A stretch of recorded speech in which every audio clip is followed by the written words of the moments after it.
Thank you, John. Thank you, Adrian. It's wonderful to be here. It's really amazing to see the exhibition take new life here in Canada. And thank you for organizing this event. I'm really looking forward to the presentations today and to hopefully a lively set of discussions that will follow. This has been an amazing project that kept evolving through different iterations, and each new venue has contributed a new set of dialogues, perceptions, in part because regardless if these were universities or museums, all of these venues had schools of art or architecture associated with them, and as a consequence, the culture of the schools impacted the way that this exhibition was mounted, perceived, and discussed. So I'm really looking forward to the discussions today.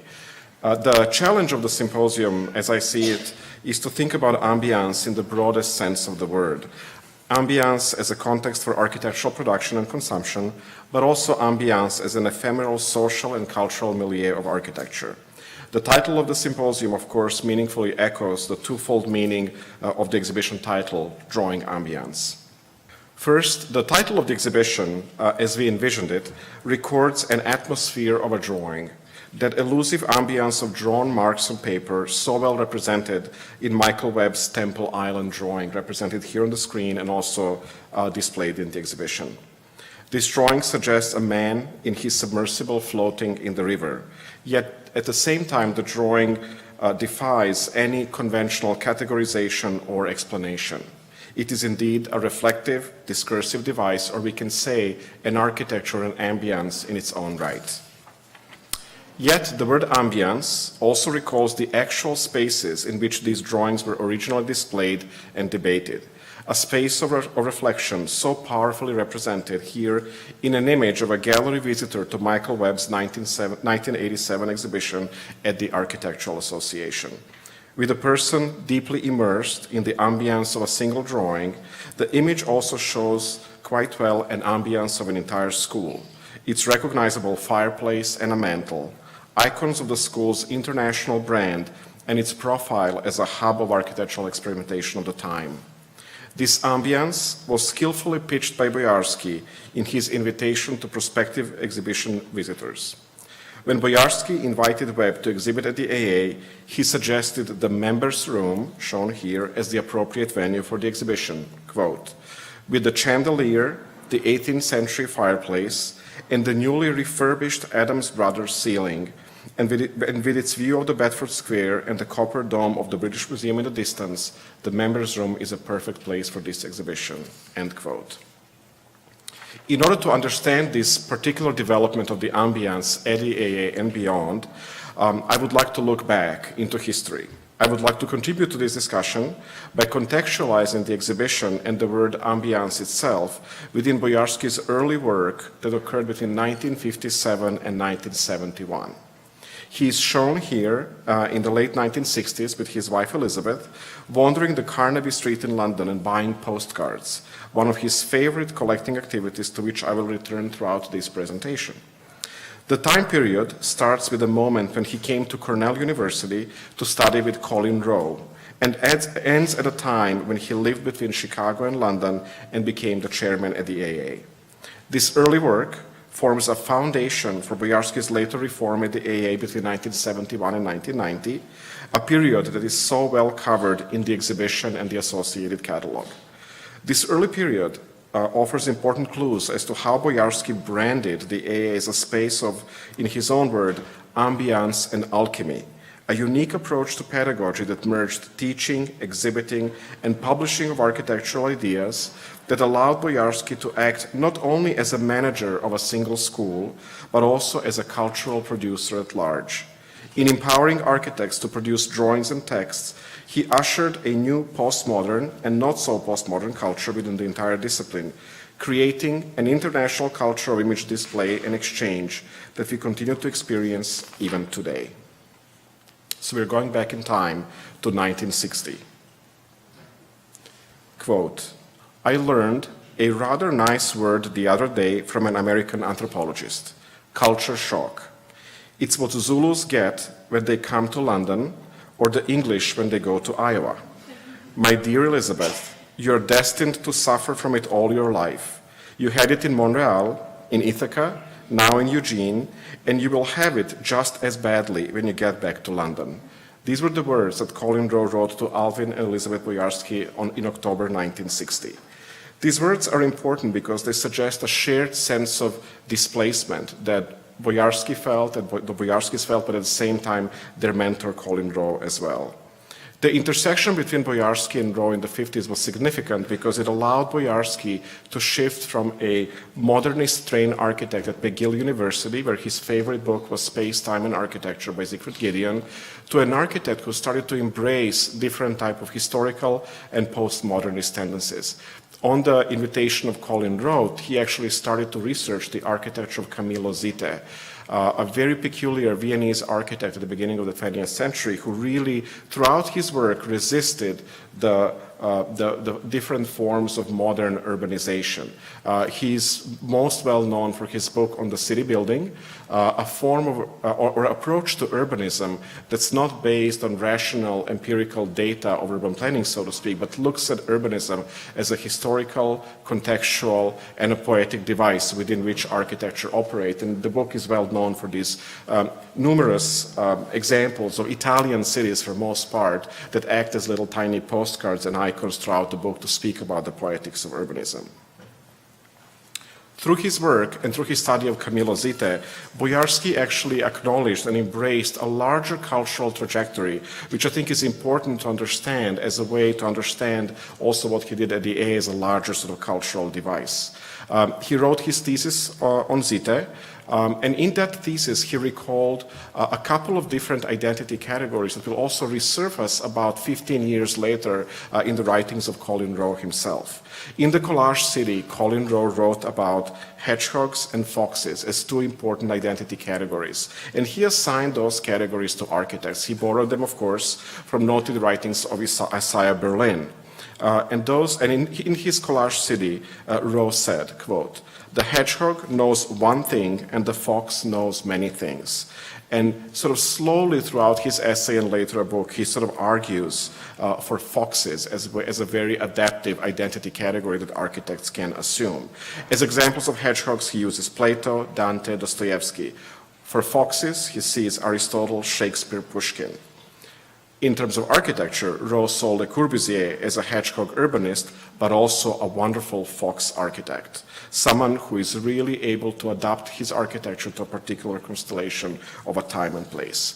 What is also interesting that before Rowe wrote about these categories, Boyarsky, in his dissertation, appropriated a very similar identity categories to speak about architecture and about Camillo Sitte in particular. He read very closely the writings of an early Victorian cultural critic, Matthew Arnold, and in his very diverse body of writing, Matthew Arnold wrote in part about what he called Hellenes and Hebrews, with very similar metaphorical explanations as to what Rowe later used for hedgehogs and foxes.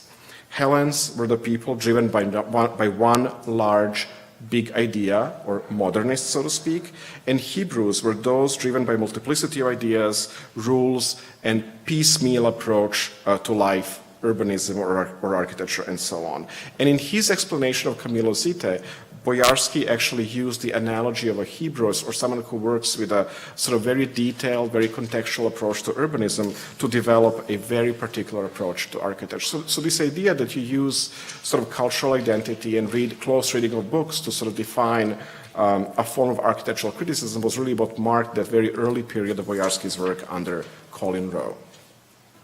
Fast forward a decade, we are now in Chicago, where the whole city was erupted following the Kent State Massacre when the Ohio National Guard killed 4 students in only 13 seconds. So you can imagine once you move from a very beautiful college, small town like Ithaca in New York or Eugene, Oregon, and you come to a context of Chicago such as this one, nothing ever stays the same, so things change. So now Boyarsky writes back to Colin Rowe. We hope to do our bit by channeling the students' energies and upsetting the static curricula and unthinking activities of so many of the staff. It's amazing what can be done in 48 hours. The motto universally is "Fuck Nixon," and more locally, "Build people, not buildings." This particular letter was written at a time when the university was shut down in May of 1970, when students went on strike, and they burned the ROTC building on campus. Trying to find a way, as then the associate dean at the University of Illinois School of Architecture, University of Illinois at Chicago School of Architecture, Boyarsky actually transformed the potentially deadly situation, because many students were actually being killed at that time through their protests, and he transformed the School of Architecture building into a hub of political protest. And the School of Architecture became the sort of printing press for the pamphlets the students made. All of the students' leaders, they met in the School of Architecture to plan their activities throughout the campus. And the School of Architecture, as a consequence, became the only open building on the campus of the University of Illinois at Chicago at that particular time. This speaks about an early desire for the School of Architecture to act as a cultural agency related to the larger issue or the larger context in which the school operates. Boyarsky was no stranger to these kinds of events. He's been living in Chicago for about 5 years before these events occurred, and he was very carefully following the political unrest that occurred in Chicago in the late 1960s, including the political protests, the activism of the Black Panthers group, which was particularly active in Chicago, and all of these sort of political unrests left a deep influence or a deep mark in his work. In a sense, Boyarsky was radicalized by this context in two significant ways. Here we see him sitting in for Cambodia again in 1970, where he operates as an academic, but also kind of runs the school as an environment of discourse, of debate that's related to current issues. Furthermore, he also operates as an activist architect.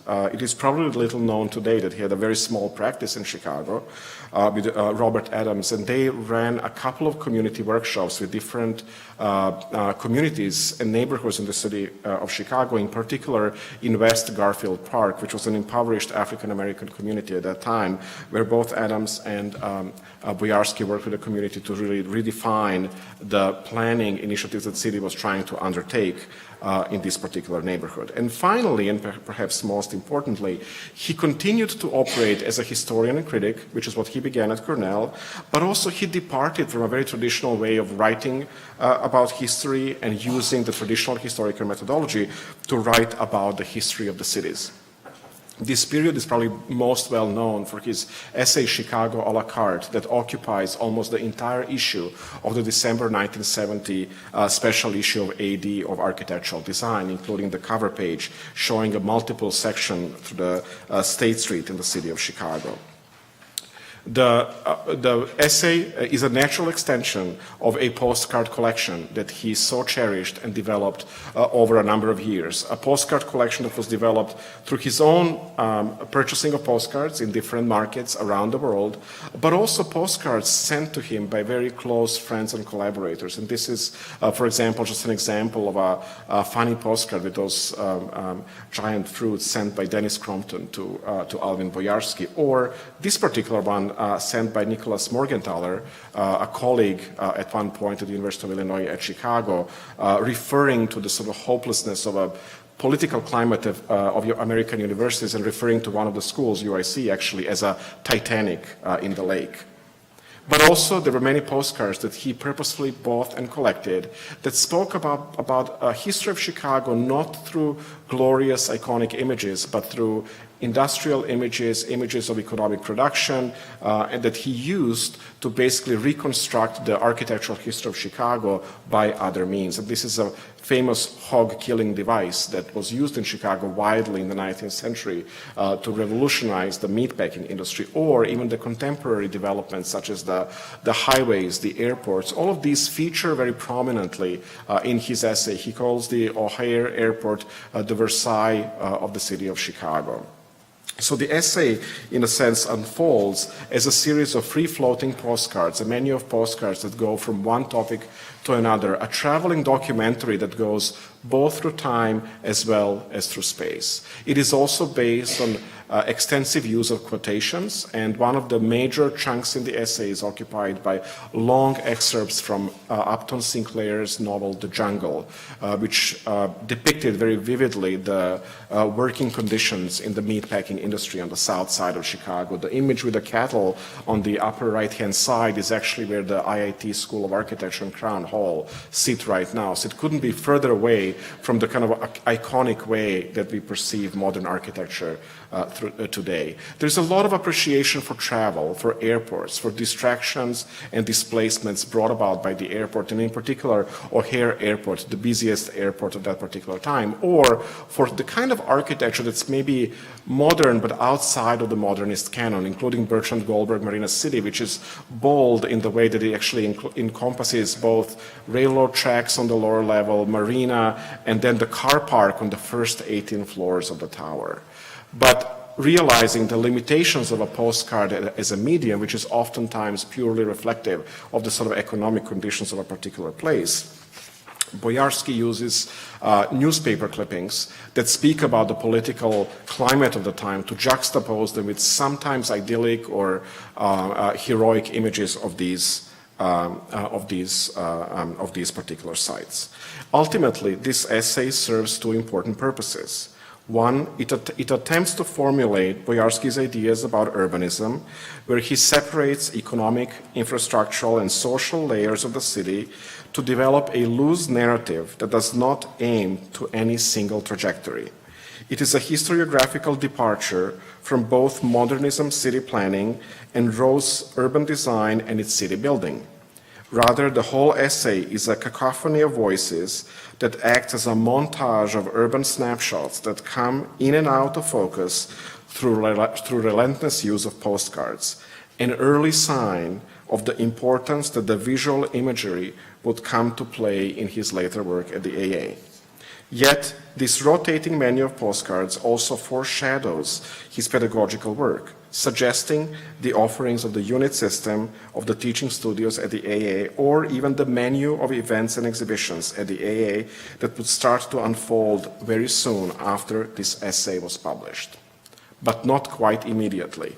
In between his work in Chicago and work at the AA, on a Chicago-London basis, Boyarsky developed a series of summer schools called the International Institute of Design Summer Sessions between 1970 and 1972. Quote, "The thing one learned about Chicago was that people were victims and prisoners, really, of the circumstances of the development of that kind of the capitalist situation. And while I didn't see myself as being a political animal in that one wants to overthrow situations as they exist, what I did see was that a whole possible way of being useful was to practice a kind of architecture and urbanism which is outside the system." And I think that understanding that there is a way to displace pedagogy, to displace profession outside of its conventional system, is what starts to be crystallized through the International Institute of Design summer session. Through that project, the whole family, some of them included here in the front row, acted as a secretariat that prepared the event, with Boyarsky, quote, "sitting in his robe at his kitchen table and calling New York and Moscow and getting things done in his own words." The visual ephemera that we saw in the Chicago a la carte essay very quickly resurfaced in the rich visual ephemera used to advertise the summer session workshops that Boyarsky organized in London in these 3 years. They were comprised of various workshops, lectures, events, formal and informal city tours, gatherings at pubs and restaurants, really a series of sort of educational experiments that for most part didn't confine themselves to a traditional classroom or a studio space. In the first summer session in 1970, there were 60 participants from 24 countries. It was both an interesting conceptual idea, but also very interesting economic ideas, because the Bartlett School of Architecture was empty in the summer. The spaces were not used. So Boyarsky was able, through this project, to appropriate those spaces and put them to academic use. There was a participants forum at the beginning of the session, where the participants clearly expressed their interests and were matched with particular faculty for different different types of workshops and events, a process that kind of loosely foreshadows the portfolio reviews and the assignment of the teaching units at the AA. There were 4 different workshops, including Boyarsky's own workshop, but also Sterling's workshop on housing projects. Cedric Price discussed his own project and the impact of information technology, both on architecture and on education. Archigram discussed their project, Blimp, and so on. The students were mailed these little stamps that had different types of events, and then those stamps advertised different protagonists, teachers, and, quote, faculty, as Boyarsky called them. By 1971, the structure of the IID summer sessions became more like the system of lines that moved within different workshops. Boyarsky called them the workshop line, the oracular line, which included seminars and lectures, and the ongoing line where students could kind of just hop on different events related to faculty's research. The workshop became even more international, emphasizing continental link-ups, as he called them, to guest speakers from different parts of Europe in particular. This one was advertised, no surprise, by different types of postcards that, again, suggested who were the main protagonists, people who ran these particular events. And then there was this image of a well-laid table at a restaurant that became a metaphor for how education could actually be served to its participants. There was an extensive events list published at the back of the AA, which hinted at different protagonists in the workshop that came from Bangladesh on one part all the way to Italy and the United States on the other part. In many ways, those kinds of events lists foreshadow the now canonical events list developed or rebranded by Boyarsky in the 1970s at the AA. By 1972, the workshops grew, the event grew, but what was also interesting is that the publishing program became more substantial. The Archigram Group was invited to develop the Manhattan Workshop briefing document, a series of narratives about the city of New York and the possibility to reclaim different old industrial sites in the city. And in many ways, these sort of narratives about the city that also encompass narratives for actual users foreshadow similar documents about contemporary metropolis developed by Rem Koolhaas and Bernard Tschumi, for example. And this is an image of a letterhead for the 1972 summer session. This model of pedagogy was significant as it fully crystallized the discursive and open-ended nature of Chicago a la carte into an educational concept. It also solidified the use of visual media in architectural pedagogy. Zaha Hadid remembered being drawn to the summer session due to their colorful postcards and catchy brochures. Perhaps most importantly, it finally gave Boyarsky an effective channel for international dialogues that so effectively evaded local predicaments. Empowered by the jet age and its plethora of postcards as well as fax and copy machines and colorful architectural magazines, and with his own address stretched between Chicago and London, as is visible in the letterhead here, Boyarsky was now ready to, in his own words, import these ideas into the architectural education.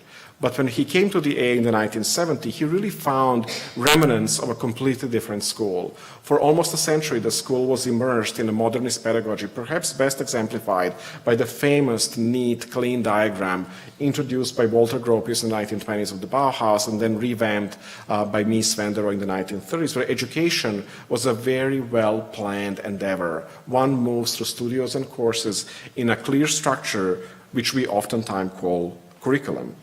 At the AA and at the schools like Bartlett and Cambridge, those diagrams were just slightly tweaked to rename different categories, but there was a sense that education can be neatly planned, like in this diagram by Llewellyn Davis for the Bartlett, or this one by Michael Lloyd from 1968, interestingly enough developed from the AA, where the education is structured in a very organized set of layers. It looks like a geometric structure of a drawing by Buckminster Fuller, for example. But Boyarsky had a completely different diagram in mind. It was a diagram of a postcard from the 1971 summer session, which talked about education as a fragment of a larger map of subway stops renamed to suggest different theoretical concepts and architectural concepts of the time. By 1974, he publishes this diagram of a school that becomes a series of bubbles that move in between intercontinental hookups and different programs that range from drawing to representation to community activism, Italian radicals, a school that's based around different topics explored by students in their own desire through these different types of events. Behind this discursive diagram are perhaps two simple gestures: an understanding of a school as a community of strangers whose dialogue is sustained by what Boyarsky called the well-laid table, or more pragmatically, the marketplace of ideas, where he referred to a particular management style and a climate of competition, dialogue, and tension that imbued not only the so-called unit system, but perhaps more importantly, the entire exhibition and publication program through which he challenged architects to pursue new ideas. This model of pedagogy as a loose system of networks is significant because its resulting new ideas signaled a certain vitality of architectural education to impact the larger discipline.